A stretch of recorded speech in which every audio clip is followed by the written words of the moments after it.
안녕하십니까. 핵문핵설의 핵통령 권준호입니다. 세계는 지금 에너지 전환이라고 하는 거대한 변곡점 앞에 서 있습니다. 기후위기 대응과 에너지 안보, 이 두 가지 과제를 동시에 해결하기 위해서 재생에너지 또 뿐만 아니라 차세대 원자력, 특히 소형 모듈형 원자로 SMR이 중요한 해법으로 주목받고 있는데요. 결국에는 이 기술이라는 것도 사람이 만들고 또 사람이 쓰는 것 아니겠습니까? 그래서 오늘은 저희가 이 잠시 기술의 어려운 부분은 내려두고 정책과 정치 그리고 사회적 수용성이라는 관점에서 이 기술을 한번 조망해 보려고 합니다. 전문가 두 분을 차례로 모시고 심층적인 대화를 나누면서 우리의 에너지 미래를 어떻게 만들어 갈 것인지 함께 고민해 보는 시간 가져보겠습니다.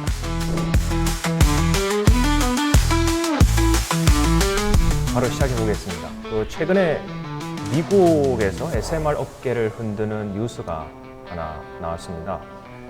여러분도 한 번쯤 들어봄직한 이름인데요. SMR 개발사 뉴스케일이라고 하는 회사에서 미국의 최대 국영전력 회사와 함께 그 최대 6기가와트 규모의 SMR 건설 계약을 맺었다. 이런 뉴스가 나왔습니다. 그러니까 SMR이 이제는 그 어떤 개념적인 그런 구상 단계에 있는 기술이 아니라 이제는 상업화 단계까지 접어들었다. 이런 이제 신호로 우리가 받아들일 수 있겠는데요. 이런 세계적인 흐름 속에서 과연 우리나라에서 SMR 정책이 어떤 모습인지 함께 이야기해 보도록 하겠습니다. 더 자세한 이야기를 위해서 이 스튜디오에 전문가 한 분을 모시고 저희가 이야기를 나눠보도록 하겠습니다. 먼저 이야기해 주실 분은요. 카이스트의 김소영 교수 오셨습니다. 교수님 안녕하십니까?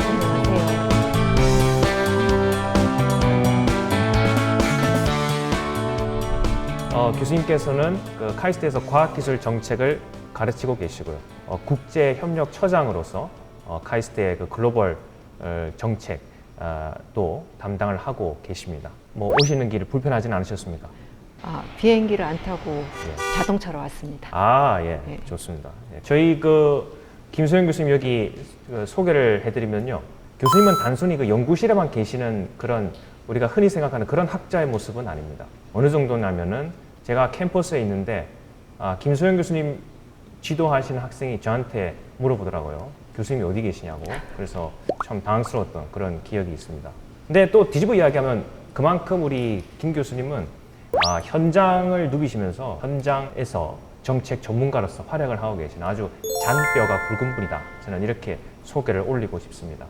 또 특별히 우리나라에서 원자력 관련된 그런 굵직한 사안들 중에 사용후 해결료 문제가 있죠. 2020년에 그 사용후 해결료 정책 재검토위원회 위원장을 맡으셔서 아주 격렬한 어떤 사회적 갈등과 또 그런 논의들 와중에서도 또 사회적 합의를 잘 이끄시면서 함께 그 정책의 어떤 그 역할과 또 그 모습을 보여주신 최고 전문가라고 저희가 할 수 있겠습니다. 그래서 참 이 바쁘신 교수님 모시는데 제가 참 애를 먹었는데 그래도 핵통령 그 지도자의 덕목 중에 하나가 또 용인술 아니겠습니까? 그래서 제가 삼고초려해가지고 아주 어렵게 우리 교수님을 모셨습니다. 교수님 하도 이렇게 교수님 활약이 너무 많으셔가지고 제가 좀 소개하는데 시간을 좀 많이 썼습니다. 아까 제가 소개 중에 나왔던 이야기 중에 사용후 해결료 정책 재검토위원회 우리가 또 원자력 이야기를 하고 있으니까 혹시 그때 이야기 잠깐만 좀 들려주실 수 있습니까? 네, 그때 굉장히 오래 활동을 했는데 많은 사람들이 기억하는 게 한 장면이더라고요. 왜냐하면 제가 경주 내려갔을 때 그 어마어마한 그 인파에 몰려서 이제 빠져나오는데 굉장히 어려웠는데 그때 이제 반핵 단체들이 모여서 이제 시위를 하면서 제가 그 현장을 빠져나오는데 굉장히 어려웠습니다. 근데 그게 재밌었던 게 그 대학을 다닐 때 저야말로 그렇게 매일매일 데모를 하면서 그렇게 그 주요 인사들을 에워싸는 그런 역할을 했는데 격세지감이라고 느꼈고요. 특히 저는 카이스트에 있으면서 그 기술에 관련해서 많이 듣는데 하다 보니까 원자력을 뭐 그냥 아는 기술이다 생각했는데 실제 내용을 보니 굉장히 복잡하고 또 이거를 일반 시민들이 어떻게 그 과정에서 이해를 다 할 수 있었을까 지금 돌이켜봐도 굉장히 또 놀랍습니다. 근데 이 원자력 문제라는 게 상당히 오래된 갈등이고 또 우리 사회에서 정말 중요한 문제는 다 갈등 이슈거든요. 이렇게 오래된 갈등이다 보니까 불신도 굉장히 심하고 그래서 제가 그때 좀 얻은 교훈은 이름이 재검토긴 하지만 정말 우리가 장시간에 걸쳐서 다시 검토하고 그러니까 서로 끊임없이 대화하고 상대방을 들으려고 하는 그 노력이 정말 중요하다. 이런 생각이 들었습니다. 과연 이 위원장다운 말씀이십니다. 어떤 시간은 걸리더라도 또 다 같이 함께 고민해보고 또 한 번 더 이렇게 토의해보고 그런 과정들을 이렇게 잘 이끌어 오신 것 같습니다. 저도 그때 생각이 납니다. 교수님께서 그 인파에 둘러싸여가지고 이렇게 옴상달싹 못한다 그래야 되나? 예, 그 신문에 그 사진이 크게 실린 걸 제가 본 기억이 있습니다. 그 일을 하시면서도 원자력 뭐 기술이나 이런 것들도 많이 좀 공부를 하셨을 것 같아요. 저도 똑같이 그때 공론화에 참여했던 일반 시민들처럼 처음부터 끝까지 그 전문가분들 이제 발제하시는 거 들으면서 네. 어떤 거는 좀 알고 있었고 또 어떤 건 정말 새롭게 알게 된 사실도 있었고 그 과정은 사실 재미있긴 했습니다. 그러니까 또 오히려 그 어떤 일반인 내지는 뭐 비전공자의 입장에서 이 기술을 어떻게 그 정보와 또 그런 것들을 받아들일 것인가 그런 것들을 또 직접 경험을 하셨기 때문에 더 공감이 많이 가실 것 같습니다. 오늘 좀 논의에서도 그런 경험들을 많이 좀 들려주실 거를 기대하고 있겠습니다. 근데 듣다 보니까 또 궁금한 게 교수님께서는 또 강단에서 이 나라의 희망, 최고의 엘리트, 카이스트 학생들을 또 가르치고 계시지 않습니까? 그 친구들을 가르치는 것 하고 사용후 해결료 정책 재검토위원회에서 많은 이해 당사자들과 함께 이런 이야기들을 하는 것. 뭐가 더 이렇게 좀 쉽습니까? 원래 질문은 어렵습니까인 것 같은데요. 어려운 거는 이렇게 카메라 앞에 있는 게 제일 어렵습니다. 그렇죠. 예. 저도 그렇습니다. 그렇죠. 예. 저는 학생들이 사실은 굉장히 가장 쉽게 대화할 수 있는 상대라고 생각하다가도 가끔은 오히려 좀 무서울 때도 있습니다. 왜냐하면 무섭다. 우리가 밖에 나가서 논쟁적인 이슈를 얘기하게 되면 그 질문이 올 때 그 질문에 무엇이 의도됐는지 다 이렇게 눈치를 채서 답을 금방 이렇게 생각할 수 있는데 학생들이 이제 막상 배우는 입장이다 보니까 정말 뒤에 아무런 저희가 없는 그런 질문을 하더라고요. 그래서 그럴 때는 정말 굉장히 신선하기도 하고 참 학자로서 제대로 알고 제대로 답을 내려야겠다 이런 생각을 합니다. 순수하기 때문에 그만큼 더 날카롭고 좀 냉철한 그런 질문들이다. 그렇죠. 오늘 저도 그 좀 뭐랄까 어린아이의 마음으로 제가 좀 순수하게 질문을 좀 드려보도록 하겠습니다. 기대하겠습니다. 그럼 이제 본론으로 들어가서 이제 새 정부가 출범한 지도 100여일이 지났고 또 이제 속속 에너지 정책의 윤곽이 드러나고 있습니다. SMR에 대해서 특히나 뭐 몇 년 전부터 이제 세간의 관심을 받기 시작했는데 새 정부 안에서 이 SMR의 어떤 역할과 지위 좀 구체적으로 어떤지 좀 짚어주시면 감사하겠습니다. 네, 아시다시피 그 이전 두 정부에서 우리나라 이제 원자력 정책이 굉장히 널뛰기를 했지 않습니까? 완전한 탈원전으로 갔다가 또 바로 전 정부에서는 이제 국가 전략 기술로 이렇게 부상이 되었는데 그 SMR 관련해 가지고는 기존의 대형 원전과 다르게 이게 탈원이냐 뭐 반원이냐 아니면 친원이냐 이런 논의를 좀 초월하여서 우리가 당면한 그 탄소 중립, 결국 탄소 중립은 기후 문제 해결에 이제 맞닿아 있는데 이것을 위해서는 SMR이 굉장히 중요한 카드다 이렇게 보는 시각은 공통적인 것 같습니다. SMR이 이제 더 이상 뭐 무시할 수 없는 그런 중요한 카드다. 좀 차이점을 굳이 비교한다면 그럼 그 중요한 카드로 부상한 SMR이 이전 정부하고 비교했을 때는 좀 어떤 좀 관점의 차이가 있습니까? 그 SMR에 대한 그 개발 그리고 네. 기술 연구는 뭐 한참 전부터 시작이 되었을 텐데 여기에 특히 최근에 관심을 갖게 된 것 그리고 특히나 현 정부가 SMR에 대해 가지고 적극적으로 이렇게 나오려고 하는 것은 여러분 매일 쓰시는 그 AI AI. 엄청난 전력을 소비하고 있지 않습니까? 그래서 네. 그 이 기후 위기에서 특히 에너지 문제를 해결하기 위해서는 특단의 대책이 필요하고 또 우리가 또 부지 선정 문제 때문에 여러 대의 대형 원전을 만들 수 없는 현실적인 상황에서 안정적인 전력을 공급할 수 있는 대안이 중요하지 않습니까? 그래서 아마 이 SMR이 그 현 정부는 기본적으로 민주당 정부임에도 불구하고 이 SMR을 통해서 재생에너지도 같이 가져가면서 좀 합리적인 그 에너지 확보 대안으로 이렇게 고민을 하고 있는 것 같아서 어떻게 보면은 이전 정부의 어떤 중간적인 입장으로 가고 있지 않나 그런 생각이 듭니다. 네. 많이 쓰면 많이 썼지. 더 우리가 적게 쓰지는 않는 이런 흐름 속에서 우리가 대형 원전을 막 이렇게 짓는다라고 하기보다는 또 SMR도 함께 이렇게 개발하면서 이걸 어떻게 같이 갈 것인가 하는 쪽으로 좀 논의가 이어지고 있다. 이렇게 정리를 할 수 있을 것 같은데 어떻습니까? 근데 지금 아까 말씀하신 것처럼 재생에너지도 이 정부에서 굉장히 중요한 의제 아니겠습니까? 근데 재생에너지하고 원자력하고 사실 얼핏 들으면 또 이미지가 굉장히 두 에너지원이 대척점에 서 있는 그래서 함께 좀 공존할 수 없는 그리고 실제로 둘 다 뭐 양립할 수 없다 이런 주장들도 좀 많이 있는 것 같은데 그런 부분에 대해서는 교수님께서는 어떻게 생각하십니까? 그러지 않아도 작년에 네.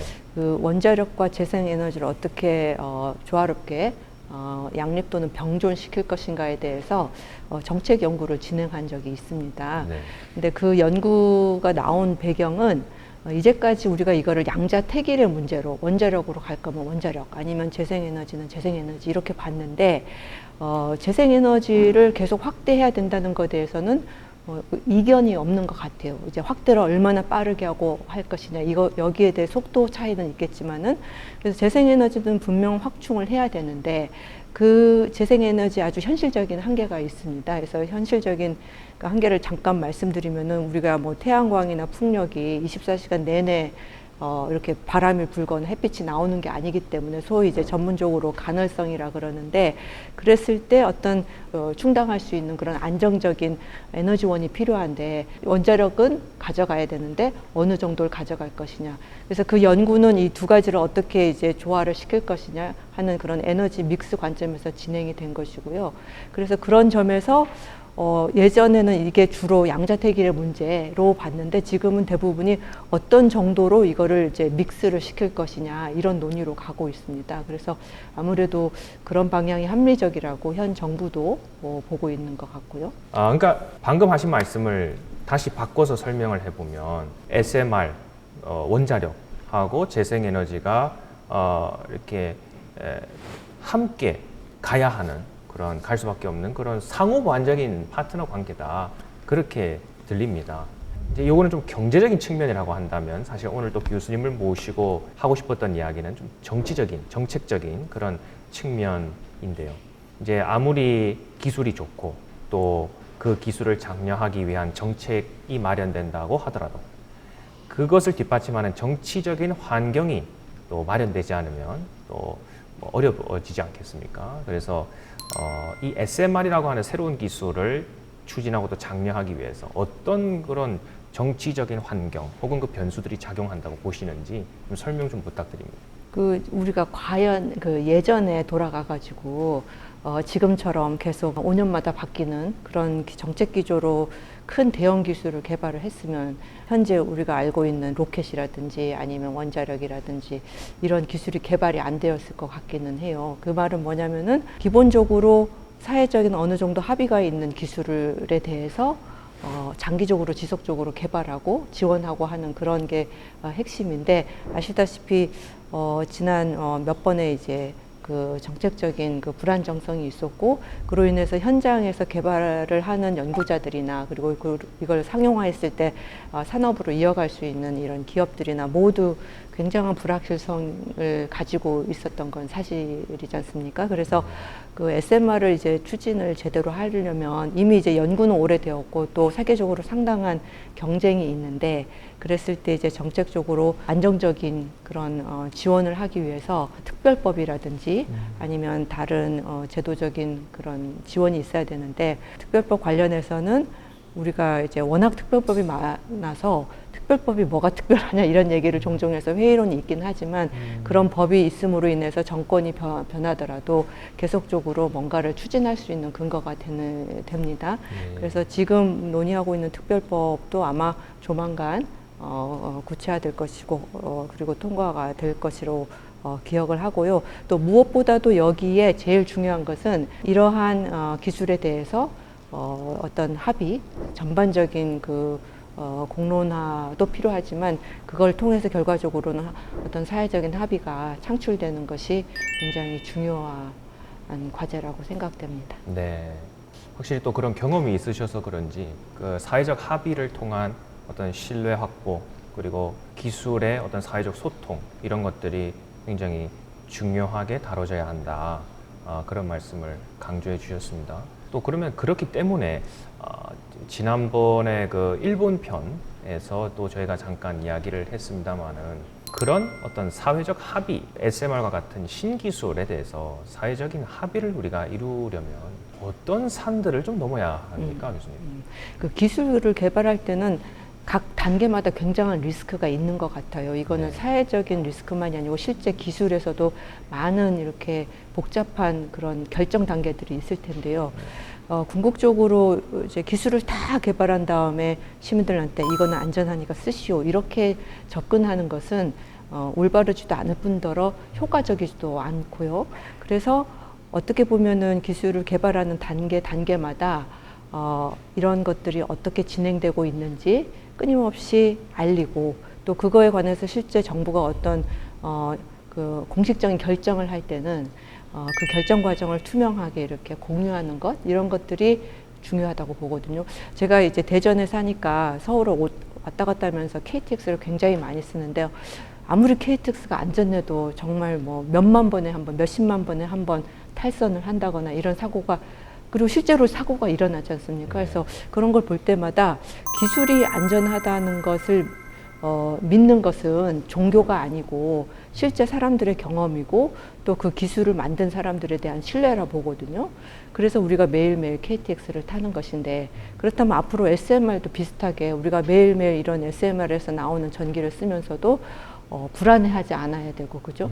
그래서 저는 어떻게 보면은 그 SMR이 궁극적으로 정부 지원을 통해서 기술이 완성도 돼야 되겠지만, 사회적으로 그리고 산업적으로 잘 쓰기 위해서는 사람들이 그냥 자연스럽게 쓸 수 있는 그런 기술이 되어야 된다, 이렇게 생각이 됩니다. 네, 그러니까 참 그 좋은 비유신 것 같습니다. 우리가 KTX 아무 걱정 없이 타듯이 믿고 사용할 수 있는 SMR 기술이 되어야 한다. 그런 차원에서 신뢰를 얻기 위한 노력들이 계속되어야 한다.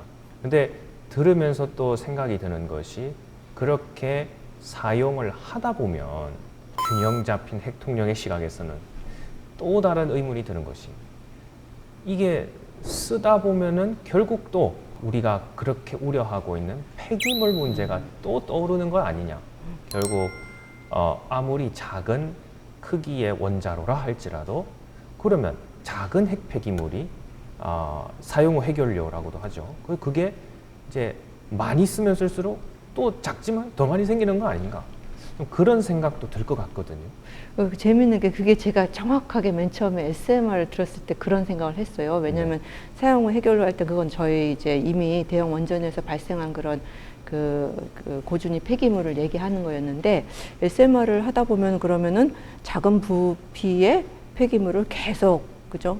뭐 10개면 10개 이렇게 똑같이 그런 문제가 생기는 게 아닌가 했는데, 저도 공부를 하다 보니까 이제 SMR도 굉장히 다양한 형태가 있고, 기본적으로 그존에 이제 경수로형 대형 원전을 작은 사이즈로 한 거에는 똑같은 문제가 발생하는데 4세대 비경수령에서 어떤 고준위 폐기물의 부피나 독성을 획기적으로 줄일 수 있는 가능성이 있다 이런 얘기도 듣고 그래서 어떻게 보면은 이게 딱 정해진 거는 아닌 것 같고요. 기술 개발하면서 정말 사용 후 해결 문제를 해결할 수 있는 그런 SMR이 나올 것이고 또 어떻게 보면 이거는 앞으로 이제 기술 전문가들을 모셔가지고 얘기를 들어봐야겠지만 단순히 SMR 하면은 핵폐기물 문제도 다 해결한다 이렇게 할 게 아니고 어떤 기술들이 정말 그런 잠재성을 가지고 있는지 정확하게 알리는 것도 굉장히 중요하다고 생각이 들더라고요. 네. 또 그런 문제를 해결하기 위해서 기술적으로 어느 단계까지 와 있는지 그렇죠. 그거를 저희가 다음 시간에 다루도록 하겠습니다. 끝까지 채널 고정해 주시고 맞습니다. 그러니까 지적해 주신 것처럼 우리가 그런 어떤 폐기물 문제 그러니까 쓰고 나서의 문제까지도 우리가 믿고 쓸 수 있는 그런 SMR이 되도록 우리가 기술 개발과 동시에 또 그런 정보를 투명하게 공개하는 것도 중요하겠다 그런 생각이 듭니다. 다시 좀 이렇게 정책이라고 하는 우리의 본론으로 돌아와서 정치적인 환경이 굉장히 중요한 역할을 한다라고 말씀하시면서 원자력 정책의 불안정성 이런 말씀을 하셨습니다. 원자력 정책이 그만큼 어떤 정부 기조에 따라서 많이 바뀌어 왔다는 뜻일 텐데 탈원전 정책을 선언했던 문재인 정부 또 그 이후에 윤석열 정부 또 최근에 이재명 정부까지 이렇게 들어섰는데 변화가 좀 어떻게 되는지 좀 맥을 좀 잡아주시면 좋겠습니다. 맥을 잡기보다는 네. 너무 이거는 잘 알려진 얘기이기 때문에 지난 두 정부에서 어떻게 원자력 정책이 흘렀는지는 아시다시피 제11차 전력 기본 수급 계획에서 대형 원전 2기 그리고 SMR 1기 이제 38년까지 건설한다라는 이런 계획은 세웠는데 또 최근에 또 어떻게 될지는 모르겠어요. 근데 여기서 그 SMR 관련해서가 됐든 대형 원전이 됐든 결국은 부지를 확보하는 게 또 중요한 이슈지 않습니까? 그래서 앞으로 SMR을 계속 하게 될 경우에 제일 중요한 것이 이게 그러면 기술이 완성되고 어디에 지어질까를 고민을 해보면은 그 지역을 어떻게 또 구할 것인지 그러면은 우리가 기본적으로 대형 원전과는 다르다고 하지만 비슷한 문제가 또 발생할 수가 있지 않습니까? 그래서 탈원전을 하든 아니면은 원전을 같이 가져가든 간에 이 SMR에 대한 관심은 여전히 계속 될 것 같은데 그랬을 때 어떻게 이 부지에 있는 이 지역을 좀 어떻게 보면 패키지로 지원을 할 수 있을지 이런 고민은 아마 정부가 당연히 이제 조만간 맞닥뜨릴 거라고 생각이 됩니다. 그래서 뭐 탈원전을 했으니까 우리는 이제 원전 문제는 이제 신경을 안 쓰겠소 이런 거가 불가능한 것이 사용 후 핵연료는 계속 있는 것이고 그리고 또 SMR은 사실 약간 지금 보면 정권을 초월해서 약간 차세대 기술로서 어떤 카드로 가지고 있는 것이기 때문에 그런 문제는 계속 고민이 될 것 같네요. 네, 그러니까 지금까지는 정권이 바뀌면서 어느 정도의 그 기조의 변화는 있었을지 몰라도 이제 또 앞으로는 그 SMR이 우리에게 어떤 필수적인 신흥 기술이라고 하는 공감대는 어느 정도 이제 형성이 되어가는 것 같고 그렇기 때문에 이제 앞으로 그런 기술을 뒷받침하기 위한 구체적인 정책들을 이제 논의할 과제들이 많이 산적해 있다 이렇게 이해하면 될 것 같습니다. 아주 뭐 오늘 교수님께서 이렇게 좀 정치적인 환경들이 어떻게 변해 왔는지 또 우리가 고려해야 될 변수는 무엇인지 이런 것들을 좀 꼼꼼하게 짚어주셨습니다. 예, 아주 저도 핵통령이지만 저도 아주 정리가 깔끔하게 되는 아주 그 귀한 배움의 시간이었습니다. 오늘 이렇게 귀한 시간 내주셔서 감사합니다, 교수님. 네, 고맙습니다. 네, 감사합니다. 자, 두 번째 코너에서는요, 좀 정치권과 또 언론이 이 SMR 기술을 어떻게 바라보는지 좀 자세하게 이야기해 보도록 하겠습니다. 한겨레 신문의 옥기원 기자 자리에 함께 해 주셨습니다. 기자님, 반갑습니다. 예, 안녕하십니까. 한겨레 신문에서 에너지, 기후 문제 취재하고 있는 옥기원 기자라고 합니다.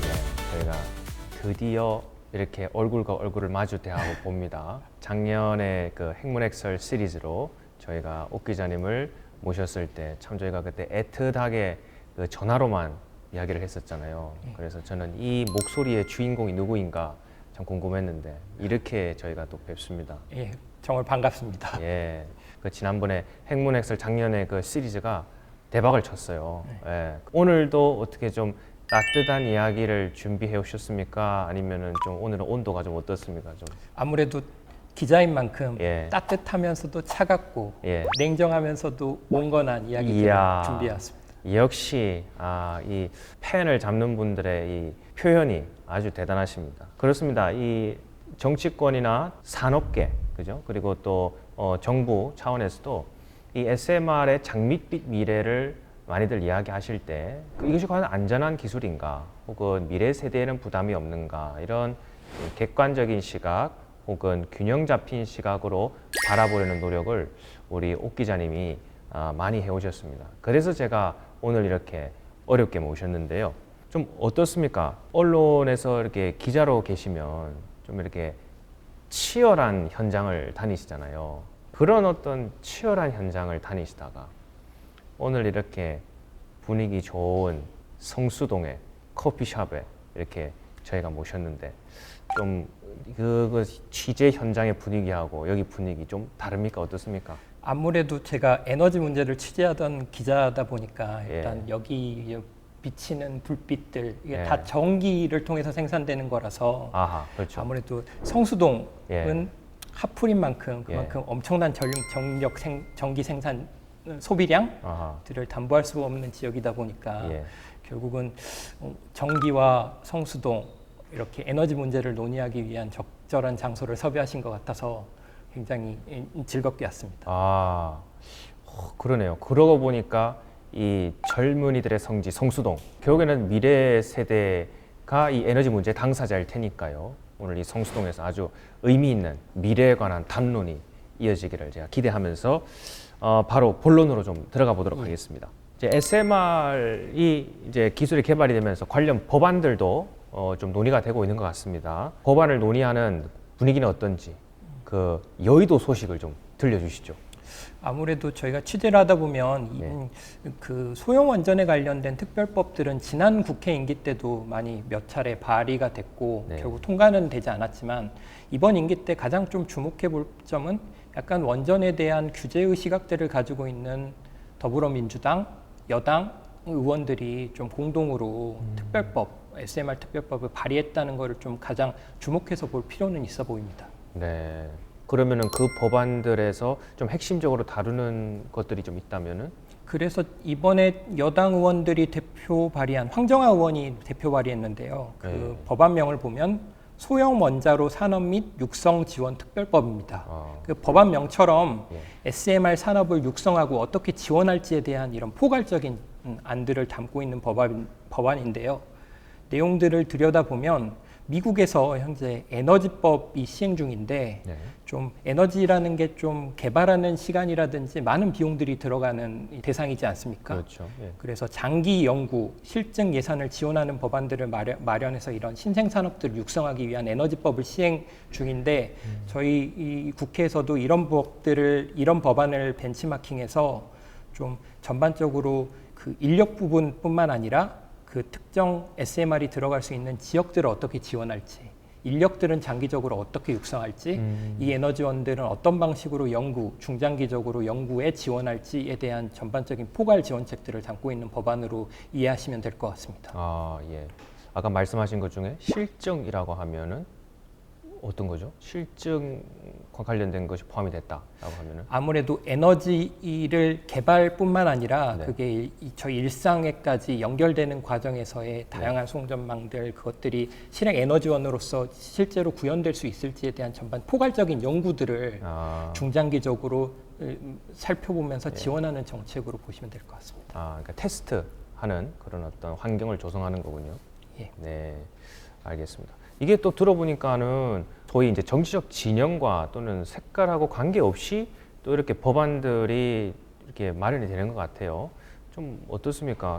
이렇게 밖에서 보기에는 굉장히 이렇게 우리 정치권이 대립해서 날카롭게 이렇게 주고받는데 좀 이런 법안들을 논의하고 있는 의원실 분위기 좀 이렇게 취재해 보시니까는 좀 어떠세요? 좀 다릅니까 이런 게? 아무래도 지난 임기 때와는 확연히 다른 것 같고 아무래도 아. 대형 원전과 SMR이 약간 다른 에너지원으로서의 특성을 가지고 있다는 부분 때문에 약간 네.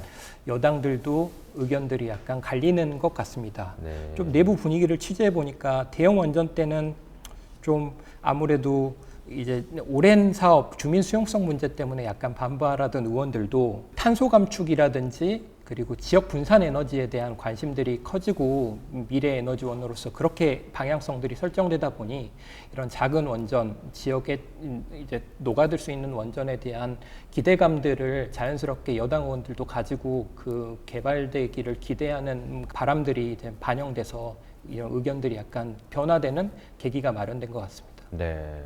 좀 어떻습니까? 이런 것들을 보도하는 언론의 시각, SMR을 좀 어떻게 다루고 있습니까? 언론에서. 전반적으로 SMR에 대한 기대와 우려들을 공존하는 마음을 가지고 이제 취재를 하고 네. 이제 보도를 하는 것 같은데요. 경제지 같은 경우는 주로 산업적 SMR이 이 개발되고 이제 보급되고 하는 과정에서의 엄청난 좀 산업 경제적인 여파들이 있기 때문에 그런 산업적 측면에 좀 더 초점을 맞춰서 보도하는 경향이 있다면 저희 같은 일간지들은 아무래도 SMR이 과연 안전한지 그리고 안정적으로 전력 수요를 대체할 수 있을지 SMR이 들어가는 지역의 주민들은 혹시 반대하지 않을지에 대한 이런 수용성 문제까지도 좀 더 포괄적인 관점으로 취재를 하고 있는 것 같습니다. 중에서도 우리 옥 기자님은 균형 잡힌 공정하고 객관적인 그런 시각에서 보도를 하시려고 노력하시는 것 제가 잘 알고 있습니다. 간혹 저를 반원전 기자라고 좀 매도하시는 분들도 있는데 아무래도 원전 산업이라는 게 안전성도 굉장히 중요하고 네. 그것들을 객관적으로 바라보고 짚어줘야 될 때 또 원전 산업 역시도 성장하고 발전할 수 있다는 생각을 하고 있기 때문에 그렇죠. 원전에 있어서는 좀 더 냉정하게 바라보고 객관적인 이야기들을 전달하려고 노력하고 있습니다. 예. 감사합니다. 앞으로도 더욱 멋진 활약을 기대하겠습니다. 듣다 보니까는 이제 주민 수용성 문제를 다루고 있다 이런 말씀을 들으면서 그런 또 의문이 듭니다. 그러니까 SMR이라고 하는 게 기본적으로 작은 크기로 만들어서 도심에도 세우고 또 뭐 산업 단지에도 짓고 이런 것들을 염두에 두고 개발을 한다는데 뒤집어 이야기하면 그만큼 이게 님비 현상의 그 뇌관이 될 수 있지 않은가? 지역 이기주의라고도 하죠, 님비가. 그러니까 자기네 지역에는 안 된다라고 하는 어떤 그 사회적 갈등이 좀 더 심화할 수 있는 그런 도화선이 되지는 않는가 그런 생각이 들거든요. 이건 좀 어떻게 바라보십니까? 아무래도 모든 발전원들이 들어가는 과정에서 주민 반대는 뭐 불가피한 문제일 것 같고 결국은 그래서인지 저희 언론들은 좀 주민 수용성 문제들을 좀 더 집중해서 보려고 하는 경향들이 없지 않아 있는 것 같습니다.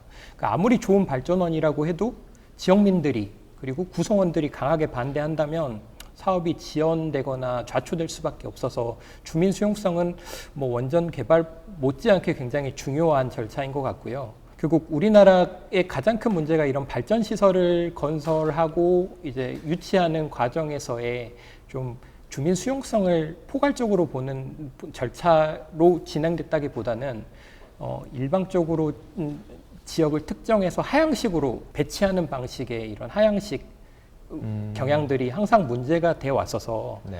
이런 단순한 절차, 간편한 절차보다는 좀 더 주민들의 의견들을 포괄적으로 듣고 하는 과정들이 이번 SMR뿐만 아니라 새로운 발전원에서는 꼭 필요한 절차라고 생각을 하고 있습니다. 네. 좀 넓게 보면은 좀 이제 가버넌스 문제네요. 예, 쉽게 이야기하면 그 가버넌스 문제 관련해서 또 제가 한 가지 의문이 드는 것이 또 최근에 지금 새로운 정부가 들어서면서 정부 조직이 이제 바뀌고 있는 것 같습니다. 또 특별히 에너지 관련해 가지고 이제 에너지라고 하는 게 부처의 명칭에 이렇게 명시가 되는 그 기후 에너지 환경부가 지금 논의가 되고 있는 것 같아요. 좀 어떻습니까? 관련해서 좀 원자력 정책에 좀 영향이 있다거나 좀 어떤 변화를 예상하시는지. 아무래도 이제 에너지라는 명칭이 부서명에 정부 부처명에 들어가서 약간 생소하실 수도 있을 것 같은데 네. 크게 보면 재생에너지, 원전, 화력발전 이렇게 전기를 생산하는 발전 시설들을 환경부가 이관해서 관할하고 기존의 이제 석유라든지 석탄 수급 그리고 원전 수출에 관련된 이런 자원 정책들은 기존에 담당하던 산업부에 이제 남겨두는 방식의 이제 투트랙으로 이제 부서들을 운영한다라고 크게 이해하시면 될 것 같고요. 네. 아무래도 기존 발전의 역할, 그러니까 전기 생산의 역할들이 환경보다는 어떻게 좀 더 싸고 안전하고 빠르게 전력을 생산해서 산업이라든지 주민들에게, 국민들에게 보내줄 수 있느냐에 초점을 맞춰서 에너지 정책들이 수립됐다면 아무래도 지금 이제 기후 위기가 이렇게 심각해진 상황에서는 일단 전력 생산도 중요하지만 좀 더 탄소가 줄어드는 깨끗한 전기를 생산하는 게 훨씬 더 중요하다. 그게 자연스럽게 산업의 경쟁력과도 연결되는 부분이기 때문에 그런 부분들을 좀 더 집중해서 다루기 위해서는 기존의 산업 정책에 초점을 맞추는 것보다는 깨끗한 전기를 생산하기 위해서 환경부가 함께 관할해 줬으면 좋겠다라는 차원에서 이제 에너지 부서들이 재편된 거라고 보시면 이해하기 쉬울 것 같습니다. 근데 그러면은 좀 듣다 보니까 환경이라고 하는 그 분야가 좀 규제 중심의 또 좀 정책 분야이지 않습니까? 그러면 이게 이제 원전 정책이 어느 정도 기후 에너지 환경부의 소관으로 들어가게 되면 좀 규제 때문에 또 이 SMR 기술이 좀 이렇게 개발에 제약을 받는다거나 뭐 그런 우려는 없습니까? 아무래도 깨끗하면서도 안정적이고 저렴한 전력 생산이 어느 때보다 중요해진 시기잖아요. 네. 그러니까 환경부가 뭐 깨끗한 전기를 생산하고 탄소 감축을 위한 규제도 중요하지만 지금 안정적인 전력 수급이라는 더 중요한 과제들도 부여받았기 때문에 맹목적으로 어떤 특정 에너지원들을 뭐 배타하거나 규제하거나 하는 방식으로 정책들이 운영되지 않을 거라고 생각을 하고 있고요. 뭐 그 과정에서 원전 규제를 좀 예상하시는 분들도 계시겠지만 원전 역시도 지금 탄소 감축 시대, 탄소 감축이 중요한 과제가 되는 시기에 무탄소 에너지원으로서 굉장히 중요한 역할들을 할 수밖에 없는 상황이기 때문에 재생에너지뿐만 아니라 뭐 원전들을 어떻게 균형 있게 조화롭게 운영할지에 대한 운영의 묘들이 이번 환경부, 기후에너지 환경부에서 마련될 것 같아서 좀 그런 관점으로 초점을 맞추셔서 운영 정책들을 보시면 될 것 같습니다. 네. 정부 조직도 많이 바뀌고 또 이런 정책적인 논의들이 점점 본격화되고 있는 것 같은데 좀 해외의 좋은 사례들을 벤치마킹하는 것도 좀 필요할 것 같아요. 어떻습니까? 또 기자님께서 또 해외 그 현장 취재도 많이 다니시고 하시는데 해외 사례하고 비교했을 때 우리나라의 그 원전 정책을 좀 어떻게 보시는지? 아무래도 저희 나라 같은 경우는 산업화 측면부터 굉장히 속도들을 중요시해왔던 나라이기 때문에 정책적으로 만들고 산업들이 일사불란하게 모여서 그 정책들을 구현하는 그런 속도 측면에서는 굉장히 큰 장점이 있는 것 같습니다. 네. 그래서 아무래도 지금 SMR 개발 단계고 조만간 표준 설계 인가 목표를 가진 SMR 역시도 2030년 중반 때 시범 운전 계획까지도 이미 마련돼서 이렇게 일사천리로 진행되는 이런 속도들은 굉장히 중요한 것 같은데 한편으로는 이런 속도들을 담보하기 위해서 무시되는 이런 절차 과정들도 없지 않아 있었던 것 같습니다. 주민 수용성, 가장 아까도 반복적으로 말씀드렸던 것처럼 주민들의 의견들을 어떻게 수용할지 사회적으로 과연 SMR들을 어떤 방식으로 사람들이 인식하고 안전하다고 인식하게 된 그런 개념들이 만들어질지에 대한 절차들이 간혹 이렇게 무시되면서 일사천리로 진행되는 과정들이 있었는데 이번 미래에너지원부터는 아무래도 이런 공론화 과정들, 다양한 사람들의 의견들이 수렴되고 이해하고 그것들을 정책적으로 담보하는 그런 절차상의 과정들이 잘 마련되기를 기대하는 바람을 가지고 있습니다. 그 절차라고 하는 틀을 마련하는 게 중요할 것 같은데 뭐 다른 해외에서 이제 그런 좋은 절차적인 그 모범을 보이는 그런 국가들이 있나요? 아무래도 아까 저희의 나라의 특성을 좀 말씀해 드렸듯이 그 해외 같은 경우는 어떤 정책들을 시행하는 과정에서의 주민 수용성들을 굉장히 중요한 이제 원칙으로 세우고 있습니다. 프랑스 같은 경우는 법적으로 대형 국가 개발 사업 프로젝트를 진행할 때 주민 수용성들을 담보할 수 있는 법적 근거들을 마련하고 있고, 옆나라 일본 같은 경우도 원전이라든지 이런 발전 시설을 운영하는 과정에서 지자체들의 의견들을 수렴하고 지자체가 심지어 그 발전 시설에 대해서 반대 의견들을 냈을 때 중단할 수 있게끔 하는 권한까지도 부여하고 있는데, 저희 나라 같은 경우는 아무래도 이런 부분들 수용성 문제들보다는 정책적으로 빨리 만들어야 돼, 빨리 운영해야 돼, 그래야지 산업적으로 안정적인 전력을 공급할 수 있어 라는 이런 부분들이 초점이 맞춰져 있다 보니 공로나 정당성들을 마련하는 부분들이 굉장히 부실한 공백 같아서 이런 부분들을 메울 수 있는 정책들을 고민할 필요가 있고, 이번 정부도 이런 공론화 과정들을 심도 있게 고민하기 위해서 고민하는 단계로 알고 있습니다. 네. 그런 어떤 방향성 또 뿐만 아니라 그 절차의 어떤 디테일한 부분까지도 우리가 좀 구체적으로 고민해 봐야 한다. 그런 말씀이신 것 같습니다. 좀 끝으로 한 가지 좀 궁금한 게 있습니다. 그 아까 이제 공론화 그런 말씀을 하셨어요. 그 사회적 공론화가 좀 필요하다. 그런 절차를 많이 마련해야 된다. 공론화라고 하는 게 도대체 뭡니까, 기자님? 예전에 저희 문재인 정부 시절 때 그 원전 정책들을 추진하는 과정에서 공론화위원회라는 그렇죠. 것들을 있었죠. 아마 예. 뉴스에서 접하신 분들도 많이 계실 텐데, 예. 공론화 개념을 쉽게 설명하면 주민의 삶에 영향을 미치는 국가 정책들이 시행되는 과정에서 이런 구성원들의 의견들을 수렴하는 큰 절차적인 부분들을 아우르는 단어입니다. 우리나라 같은 경우는 이런 공론화 과정들이 대부분 형식적으로 그냥 공청회를 연다, 그냥 주민들을 모아두고 의견들을 발표한다 정도로 형식적으로 이렇게 진행돼 왔던 경향들이 다분해서 이런 공론화에 대한 주민들의 신뢰가 크지 않습니다. 네. 그래서 이런 공론화 과정에 있어서 얼마만큼의 좀 더 다양한 주민들이 정말 공감하고 의견들을 제시하고 그 의견들을 반영해서 새로운 정책들, 더 생산적인 정책들을 마련하는 이런 절차적인 과정들을 마련하는 게 이번 정부뿐만 아니라 향후 저희 뭐 이런 발전원, 에너지원 정책들을 추진하는 데 너무 중요한 절차인 것 같아서 이런 부분들을 좀 유념 있게 보시면서 뉴스들을 접하시면 훨씬 이해가 쉬우실 것 같습니다. 네, 늘 이제 강조하셨던 사회적 수용성을 위해서 이제 공론화라고 하는 그런 절차가 필요하다.